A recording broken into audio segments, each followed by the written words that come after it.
This is the PT750 by Percent Studio. Let's talk about it.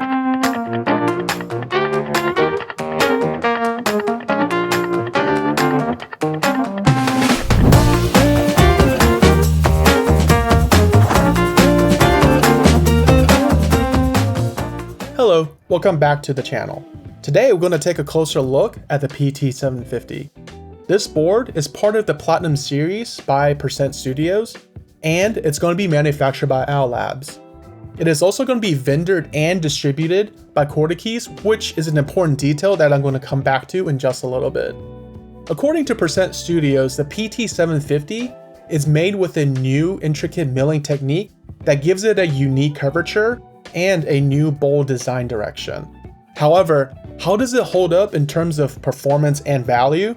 Let's break it down. With this board, Percent Studio has teamed up with Owlab and QwertyKeys, with both of whom have a good reputation when it comes to quality manufacturing and consistent distribution. Which is good in this case because Percent Studio has had a storied past when it comes to reliability and customer service. Now, with the PT750, it follows after its predecessor, the PT990, with a heavy emphasis on aesthetics and a refined manufacturing approach. The PT750 is a 75% keyboard with an extra column of keys, effectively giving you most of the functionality of a TKL with a slightly smaller footprint.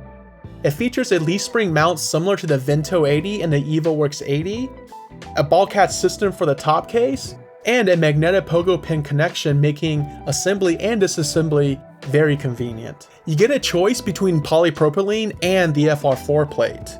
The PCB comes in 1.6mm with no flex cut and a 1.2mm with flex cut. If you use the 1.2mm flex cut PCB, I would not recommend pairing it with a polypropylene plate because it feels like it's almost untypable due to how flexible it feels. Also, if you use the 1.2mm flex cut PCB, I would also recommend building it with foam because it sounds really thin to me without it. One of the main selling points of this board is its design. The Curvature Design, which they call it the G3, is a smooth continuous curve across the case. Unlike the sharp edges of many other keyboards, this design choice creates a softer, almost a sculpted look. The anodization and machine quality is also quite good. The G3 curvature isn't just a visual choice. It's a complex design element that adds to the overall premium feel. The curves transition across multiple planes, avoiding any abrupt angles or edges.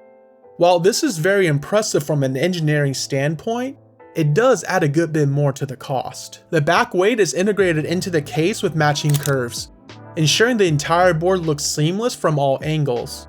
There's even a small lucky clover detail on the back weight for branding. With that said, I would encourage Percent Studios to have a more complicated internal design for the price that they are charging. Another standout feature is the color selection. The soft pastel-like tones will fit well in most modern clean desk setups. If you're a fan of this muted aesthetic rather than the aggressive industrial design, this could be appealing to you. However, with the extra navigation cluster, you need to be considerate of that when it comes to keycap selection. Up next is the sound test. We got two builds for you. Let us know in the comments down below which one you prefer.